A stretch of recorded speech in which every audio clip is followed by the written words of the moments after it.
जय गुरुदेव। ज्योतिष विद्या के अध्ययन की इस यात्रा में पुनः आपका स्वागत है। आज इसका 43वां भाग हम आपके सामने प्रस्तुत कर रहे हैं और पिछले भागों का बहुत अच्छी तरह से आप सभी अध्ययन कर रहे हैं। इसको जान करके हमें बहुत परम संतोष उपलब्ध होता है और हमारी एक ही तमन्ना है कि इस विद्या को बहुत अच्छे ढंग से सीख करके स्वयं अपना समाधान प्राप्त करने में आप सफल बने, दूसरों का समाधान भी करने में सफल बने और अपने अध्ययन की यात्रा में लगातार आगे बढ़ते रहें। अध्ययन का क्षेत्र हमारा इतना पुष्ट हो जाए, जीवन छोटा पड़ जाए लेकिन अध्ययन हमारा संपन्न न हो। शिक्षा का जगत इतना विस्तीर्ण है कि हम जिंदगी भर सीखते रहें तब भी पूर्ण नहीं हो पाता, इसलिए लगातार हमें सीखने का प्रयास करते रहना चाहिए। चलिए आज हम बात करेंगे लग्न को लेकर के। बहुत बार इस प्रकार के जिज्ञासाएं या इस प्रकार के निवेदन मेरे पास आते हैं कि कुंडली विश्लेषण का जो तरीका है, कुंडली के विश्लेषण करने का जो ढंग है, उसको व्यवस्थित तरीके से हमें बताएं। तो आने वाले समय में कुंडली विश्लेषण का भी हम लोग व्यवस्थित रूप से अध्ययन अवश्य करेंगे। उससे पूर्व आज हम लग्न को समझने का प्रयास करते हैं, क्योंकि हमारी कुंडली का दारोमदार हमारा लग्न भाव होता है। लग्न भाव अगर कमजोर होता है तो जातक के जीवन में बहुत सारी कमियां रह जाती हैं, बहुत सारी चीजों को लेकर के उसको परेशानियों को झेलना पड़ता है या समस्याओं का सामना करना पड़ता है।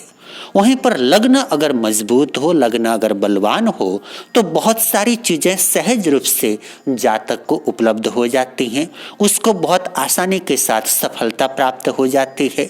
अर्थात जो वो अपने जीवन में प्राप्त करना चाहता है उसको बहुत सहज ढंग से वो हासिल कर पाता है। तो मुख्य रूप से आज हम समझते हैं लग्न के बारे में थोड़ा सा गहरा अध्ययन। चलिए प्रारंभ करते हैं।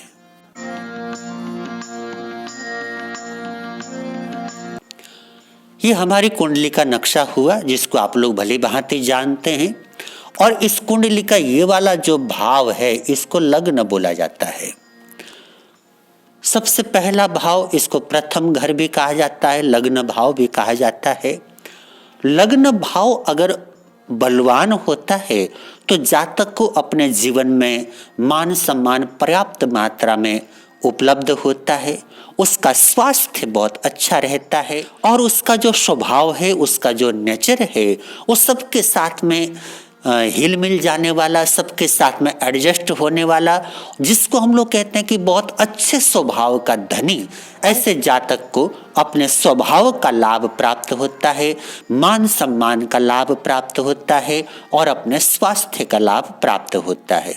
किंतु वहीं पर लग्न भाव अगर हमारा कमजोर हो जाए तो लग्न भाव कैसे कमजोर होता है? लग्न भाव अथवा कोई भी भाव, इन 12 भावों में से कोई भी भाव, 9 ग्रहों में से कोई भी ग्रह, ये सब किस प्रकार से हमारी कुंडली के अंदर कमजोर होते हैं, इस बात को आप लोग बहुत हद तक जान चुके हैं। पुनः एक बार उसको दोहराते हैं। सबसे पहले नंबर पे लग्न भाव संधि राशि में हो। यहाँ पर जब आप देखेंगे तो लग्न की डिग्री आपको प्राप्त हो जाएगी। अगर आपकी कुंडली के अंदर लग्न भाव में जो डिग्री है, लग्न की जो डिग्री है वो 0 डिग्री हो, 1 डिग्री हो अथवा 29 डिग्री हो, तो इस अवस्था के अंदर उसको हम लोग कहेंगे कि आपका जो लग्न भाव है वो संधि राशि में है। संधि राशि में अगर लग्न होगा तो लग्न कमजोर माना जाएगा। दूसरे नंबर पे लग्न भाव यदि पाप कर्तृ योग के अंदर हो, और पाप कर्तृ योग के बारे में आप लोग समझ चुके हैं। दूसरे भाव में और 12वें भाव में अगर कोई क्रूर ग्रह बैठा हुआ हो तो आपका लग्न भाव पीड़ित हो गया, क्योंकि वो पाप कर्तृ योग के अंदर आ गया। जहां लग्न भाव के दोनों तरफ अगर पाप ग्रह आ जाएं, क्रूर ग्रह आ जाएं उसको कहा जाता है पाप कर्तृ योग। तो पाप कर्तृ योग के अंदर अगर लग्न भाव पड़ जाता है तो उसको भी हम लोग कहेंगे कि लग्न भाव आपका कमजोर हो गया। इसी प्रकार लग्न भाव का जो स्वामी है अर्थात लग्नेश है, लग्नेश अगर संधि राशि में हो तब भी आपका लग्न भाव कमजोर हो गया। लग्नेश अगर पाप कर्तृ योग में हो, मान लीजिए लग्नेश यहाँ पर भी हो सकता है, यहाँ पर भी हो सकता है, इन 12 भावों में से किसी भी भाव में हो सकता है। तो इनमें से जिस भी भाव में आपका लग्नेश बैठा हुआ है, अगर लग्नेश पाप कर्तृ योग के अंदर आ जाता है तो आपका लग्न भाव कमजोर माना जाता है। उसी प्रकार लग्नेश यदि अस्त हो जाए, ज्योतिष शास्त्र का यह बहुत मान्य सिद्धांत है कि सूर्य के करीब जो भी ग्रह आ जाते हैं वो अस्त हो जाते हैं, मात्र राहु और केतु को छोड़ करके। राहु तो उल्टा सूर्य को ग्रहण ही लगा देता है और केतु आ जाए तो उसको अर्ध ग्रहण बोला जाता है। तो सूर्य के नजदीक राहु केतु को छोड़ करके जो भी ग्रह आ जाते हैं वो अस्त हो जाते हैं, अर्थात अपना रिजल्ट देने में समर्थ नहीं होते, वो प्रभाव शून्य हो जाते हैं। तो अगर आपका लग्नेश सूर्य के करीब आ जाए, अस्त हो जाए, इस अवस्था के अंदर भी आपका लग्न भाव कमजोर माना जाएगा। एक प्रश्न होता है कि कोई भी ग्रह सूर्य के कितने करीब आने पर, अर्थात सूर्य के करीब कितने डिग्री तक आने पर कोई ग्रह अस्त होता है। तो इस बारे में मैं अलग से एक वीडियो बना करके आपके सामने प्रस्तुत करना चाहूंगा। जब भी कोई ग्रह सूर्य के जितना करीब होगा, मान लीजिए उस ग्रह की डिग्री में और सूर्य की डिग्रियों के अंदर जितना फासला कम होगा उतना सूर्य का प्रभाव उसके ऊपर पड़ेगा, अर्थात उतना ही ज्यादा वो ग्रह अस्त माना जाएगा। अगर सूर्य की डिग्री और उस करीबी ग्रह की डिग्री एक समान हो तो पूरी तरह से अस्त हो गया। वहीं पर अगर सूर्य की डिग्री और उसकी डिग्री के अंदर 5, 6 या 7 डिग्री तक का अंतर हो तो ये करीबी अंतर हो गया। इससे पूर्व आप लोग समझ चुके हैं कि कोई भी ग्रह अगर 7 डिग्री तक के अंतर में होता है तो उसको बहुत समीपस्थ युति कह करके पुकारा जाता है। तो 7 डिग्री तक के अंतर में उसका सूर्य का प्रभाव उस ग्रह के ऊपर पूरी तरह से पड़ेगा। वहीं पर 12 डिग्री तक का अंतर हो जाए तो वो मध्यस्थ युति हो गई, उसका मध्यस्थ प्रभाव उस ग्रह के ऊपर पड़ेगा। उसी प्रकार 12 डिग्री से अधिक अगर उन दोनों के बीच में अंतर है, फासला है, दूरस्थ युति हो गई तो उसका जो परिणाम है उतना पीड़ादायी या उतना कमजोर नहीं माना जाएगा। तो लग्नेश अगर अस्त हो जाए तो इस कंडीशन के अंदर भी हमारा लग्न भाव कमजोर माना जाएगा, पीड़ित माना जाएगा। वहीं पर लग्नेश अगर नीच का हो जाए, अगर लग्नेश नीच का है तो इस कंडीशन के अंदर भी आपका लग्न भाव कमजोर हो गया, वो भी पूरी तरह से रिजल्ट देने में समर्थ नहीं हुआ। वहीं पर अगर आपका लग्नेश उच्च का होकर के वक्री हो जाए तो इस कंडीशन के अंदर भी आपका लग्न भाव कमजोर माना जाएगा। आप लोग पहले सुन चुके हैं कि कोई भी उच्च का ग्रह अगर वक्री हो जाता है तो उसका उच्च भंग हो जाता है, अर्थात वो नीच के परिणाम देने को मजबूर हो जाता है। अगले नंबर पे लग्नेश यदि शत्रु क्षेत्री हो जाए, अर्थात अपने शत्रु के घर में जाकर के बैठ जाए या शत्रु ग्रह का प्रभाव उसके ऊपर पड़ जाए। इसी प्रकार समझने के लिए 6, 8, 12 का प्रभाव लग्नेश के ऊपर पड़ जाए, लग्न भाव के ऊपर पड़ जाए। ऐसे अनेक संयोगों का हम लोग विश्लेषण कर सकते हैं जिनके द्वारा हमारा लग्न भाव कमजोर हो सकता है। मुख्य रूप से ये 6 संयोग मैंने यहाँ पर लिख लिए हैं, इनकी संख्या और भी ज्यादा हो सकती है। अर्थात हमारे लग्न भाव के ऊपर या लग्नेश के ऊपर अगर पाप ग्रहों का जितना ज्यादा प्रभाव पड़ेगा, हमारा लग्नेश जितना कमजोर होगा, 6, 8, 12 का प्रभाव जितना ज्यादा लग्नेश के ऊपर, लग्न भाव के ऊपर होगा, उतना ही हमारा लग्न कमजोर माना जाएगा अगर हमारा लग्न भाव कमजोर है, लग्नेश कमजोर है, इस अवस्था के अंदर कैसा रिजल्ट हम लोगों को प्राप्त होता है उस बारे में हम बात करेंगे। अगर आपका लग्न भाव पीड़ित है, कमजोर है, इस कंडीशन में सबसे पहले नंबर पे आपको अपने जीवन में अपने स्वभाव को लेकर के प्रॉब्लम फेस करनी पड़ेगी। अर्थात आपको नेचर से संबंधित अपने स्वभाव को लेकर के किसी न किसी प्रकार की समस्या बनी रहेगी। आपका स्वभाव दूसरे के साथ एडजस्ट न करने वाला हो सकता है आपको ऐसे लोगों के साथ रहना पड़ जाए जिनका स्वभाव आपके विपरीत हो, जिनकी नेचर आपके विपरीत हो। कहीं ना कहीं आपको अपने स्वभाव को लेकर के किसी न किसी रूप में समस्याओं से जूझना पड़ सकता है, पहले नंबर पे। दूसरे नंबर पे आपका लग्न अगर कमजोर है, लग्न अगर पीड़ित है, तो आपको नेम फेम उतना प्राप्त नहीं हो पाएगा, आपको रिवार्ड प्राप्त नहीं हो पाएगा। अर्थात जिस सम्मान को आप हासिल करने के हकदार हैं उस सम्मान आपको नहीं मिल पाएगा या उसकी मात्रा कम हो जाएगी। हो सकता है कि मेहनत आप करें, परिश्रम आप करें, किंतु उसका श्रेय किसी दूसरे को प्राप्त हो जाए। मेहनत आप करें, परिश्रम आप करें, लेकिन उससे संबंधित जो सम्मान है, उससे संबंधित जो आदर है, हो सकता किसी और को प्राप्त हो जाए या उतना आदर जितना आपको प्राप्त होना चाहिए उतना आपको न मिले, किसी और को मिल जाए। किसी भी रूप में मान सम्मान और आदर जो आपका हक है उसकी आपको कमी हो सकती है, वो आपको उस मात्रा में प्राप्त नहीं हो पाएगा। तीसरे नंबर पे अगर आपका लग्न भाव कमजोर है, लग्न भाव पीड़ित है, तो आपको अपने हेल्थ को लेकर के प्रॉब्लम हो सकती है। आपका स्वास्थ्य कमजोर हो सकता है, बहुत जल्दी बीमार हो जाना, जरा सा मौसम बदला कि आप बीमार हो जाएं, ये समस्या आपके सामने हो सकती है। कुछ दिन के बाद स्वास्थ्य खराब हो जाने की समस्या हो सकती है। तो अपने स्वास्थ्य को लेकर के आपको परेशानी झेलनी पड़ सकती है, आप उसको लेकर के हमेशा डिस्टर्ब रह सकते हैं। तो ये मुख्य रूप से 3 ऐसे परिणाम हैं। अगर आपका लग्न भाव कमजोर है तो आपको नेचर को लेकर के, आपको नेम फेम को लेकर के और आपको हेल्थ को लेकर के समस्याओं से जूझना पड़ सकता है। तो प्रश्न होता है कि अगर इस प्रकार की समस्या हमारे सामने है तो उसका उपाय क्या है? हम क्या करें कि जिससे हमारा जो लग्न भाव कमजोर हो गया है उसका नकारात्मक रिजल्ट हमारे को प्राप्त न हो, उसकी नकारात्मकता से हम लोग बच सकें और अपने लग्न भाव को हम लोग अच्छा कर सकें, हम लोग थोड़ा मजबूत कर सकें। उसके लिए हमारे को क्या करना चाहिए?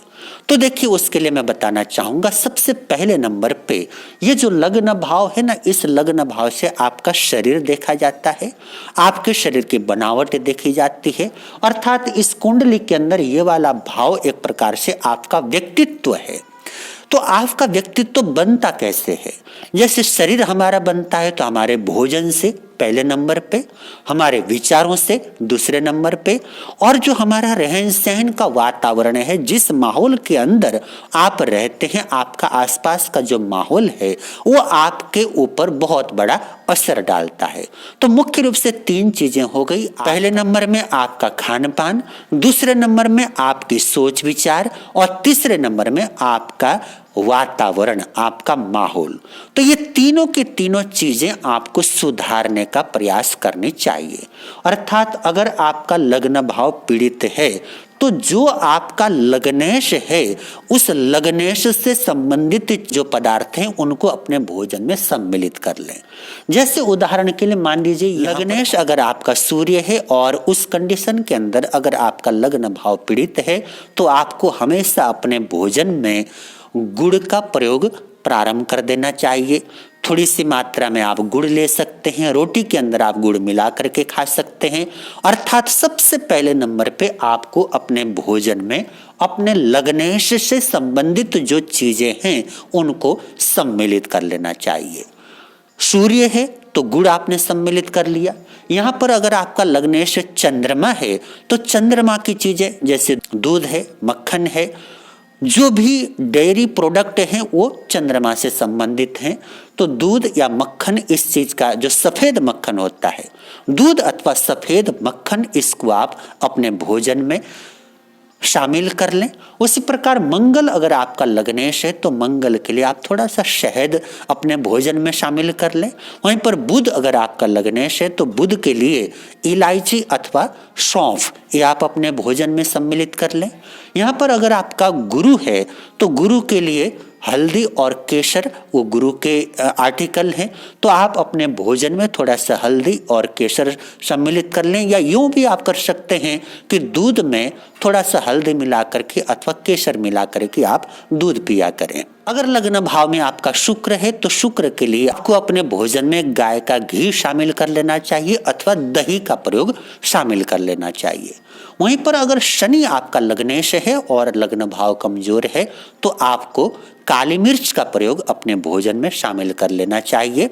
और यहाँ पर लग्न भाव में यदि राहु केतु का प्रभाव ज्यादा है, हालांकि राहु केतु तो लग्नेश हो नहीं सकते क्योंकि कोई भी राशि उनकी अपनी राशि नहीं है, इसके बावजूद अगर लग्न भाव के ऊपर राहु केतु का प्रभाव हो तो राहु केतु का प्रभाव कैसे होगा?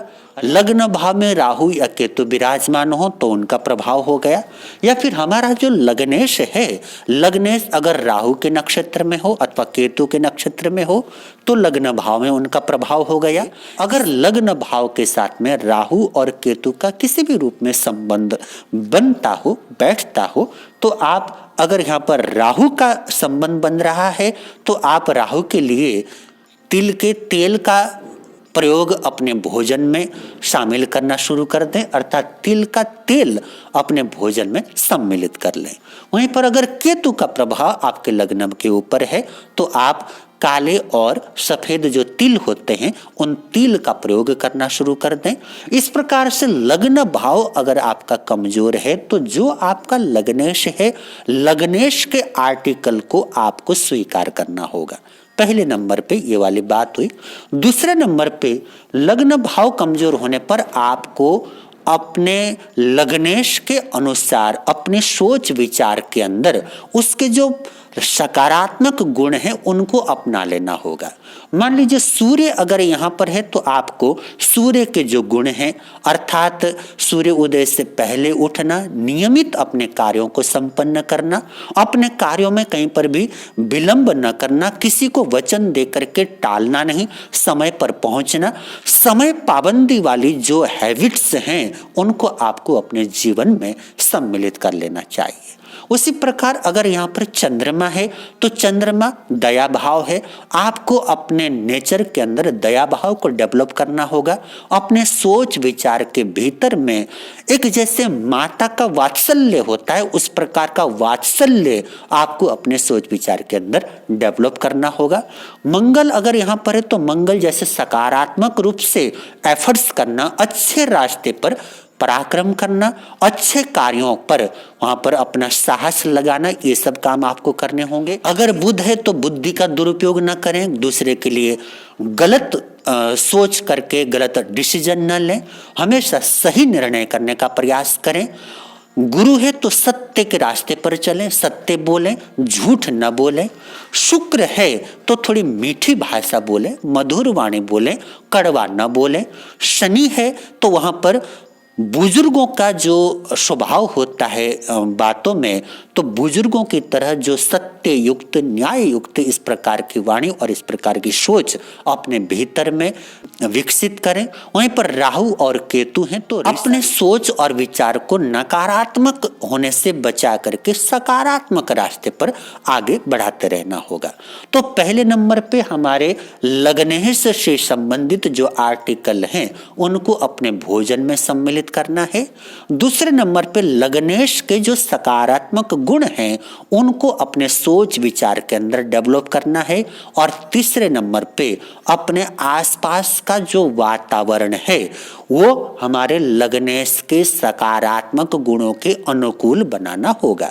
जैसे अगर सूर्य आपके लग्न भाव में है तो अपने आसपास के माहौल में सूर्य के गुणों को अपनाने की चेष्टा करें।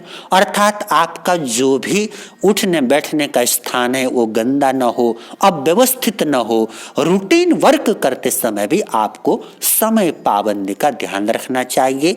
उसी प्रकार चंद्रमा है तो आपके आसपास का जो माहौल है, घर का जो माहौल है, उसको आप बहुत दयामय, बहुत करुणामय और एक वात्सल्यमय वातावरण बनाने का प्रयास करें। वहां पर मंगल है तो सकारात्मक एक्शन वाला वातावरण बनाने का प्रयास करें। वहां पर बुध है तो समझदारी वाला, बुद्धिमान व्यक्ति के जैसा वातावरण बनाने की चेष्टा करें। इसी प्रकार गुरु है तो गुरु सत्य का कारक है, आशीर्वाद का कारक है।